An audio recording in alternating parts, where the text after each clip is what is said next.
Welcome to Rajesh cinemas. நான் உங்க ராஜேஷ். இன்னைக்கு நம்ம என்ன படம் பார்க்க போறோம் அப்படிங்கிறதுக்கு முன்னாடி என்னோட சேனலை இது வரைக்கும் சப்ஸ்கிரைப் பண்ணாலும் சப்ஸ்கிரைப் பண்ணி வச்சுக்கோங்க. அப்பதான் உங்களுக்கு டெய்லி என்னோட அப்டேஷன் மூவி ரிவ்யூ வந்து சேரும். இன்னைக்கு நம்ம என்ன படம் பார்க்க போறோம்னா 2024ல ஒரு ஃபேண்டசி அட்வென்ச்சர் மூவியா வெளிவந்த Harold and the purple crayon அப்படிங்கிற படத்தை நம்ம இன்னைக்கு பார்க்க போறோம். இந்த படத்தோட கதை என்ன அப்படின்னு கேட்டீங்கன்னா, நம்ம ஹீரோ ஒரு மேஜிக் வேர்ல்ட்ல பிறகுறாரு. அப்ப அவரு தன்னோட கையில ஒரு கிரையானோட பர்பிள் கிரையானோட பிறகுறாரு. அவருக்குன்னு ஒரு சொந்தமா ஒரு உலகத்தை அமைச்சுக்கிறாரு. 2 ஃப்ரெண்ட்ஸையும் கூட வந்து என்ன பண்றாரு அப்படின்னா ஒரு உருவாக்கிறாரு. ரொம்ப சந்தோஷமா மேஜிக் வேர்ல்ட்ல தன்னோட பொழுத கழிக்கிறாரு. இந்த மாதிரி தருணத்துல என்ன ஆகுது அப்படின்னா, நம்ம இவ்வளவு சந்தோஷமா இருக்கோமே, அப்ப நம்மளை படைச்சது யாரு? ஏன்னா நம்ம வந்து இந்த கிரையான்ஸ் மூலமா நம்ம என்ன நினைக்கிறோமோ அதை உடனே படைப்பா கொண்டு வந்துடுறோம். அப்ப நம்மளை படைச்சது யாரு அப்படின்னு சொல்லி அவருக்குள்ள ஒரு கேள்வி எழுப்புது. அப்ப என்ன பண்றாரு அப்படின்னா மேஜிக் வேர்ல்ட்ல தேடுறாரு. அந்த மேஜிக் வேர்ல்ட்ல இவரோட உருவாக்குனது யாருன்னு இவருக்கு தெரியல, கண்டுபிடிக்கவும் முடியல.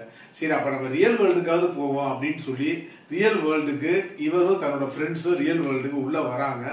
இதுக்கப்புறம் தன்னை உருவாக்குனவர் யாரு அப்படிங்கறத கண்டுபிடிச்சாரா இல்லையா, இவங்க ரியல் வேர்ல்டு வந்ததுக்கு அப்புறம் என்னென்ன மாற்றங்கள் எல்லாம் நடந்துச்சு அப்படிங்கறத அந்த படத்தோட மொத்த கதையுமே.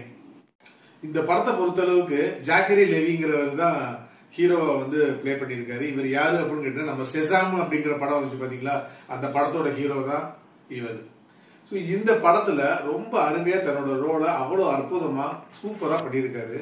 அதுலயே இவர் பண்ற அந்த கிரையான்ஸ் வச்சு பண்ற ஒவ்வொரு சேட்டைகளுமே நம்மளை ரொம்ப ரசிக்க வைக்குது. அதே மாதிரி இந்த படத்தோட டைரக்டர் கார்லஸ் சல்தன்கா, இவர் தான் இந்த படத்தோட வந்து டைரக்டர். இவர் வந்து பாத்தீங்க அப்படின்னா நம்ம ஃபேமிலி பிளஸ் சின்ன பிள்ளைங்க 2 பேருக்கு பிடிக்கிற மாதிரி ரொம்ப ஒரு அற்புதமான ஒரு படைப்பை நமக்கு கொடுத்துருக்காருன்னே சொல்லலாம். அந்த அளவுக்கு ஒரு தரமான ஒரு படம்.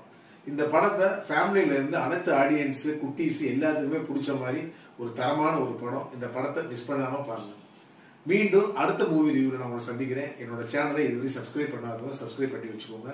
இந்த வீடியோ பிடிச்சிருந்துச்சு அப்படின்னா உங்க ஃப்ரெண்ட்ஸுக்கு ஷேர் பண்ணுங்க, லைக் பண்ணுங்க, கமெண்ட் பண்ணுங்க. நன்றி, வணக்கம்.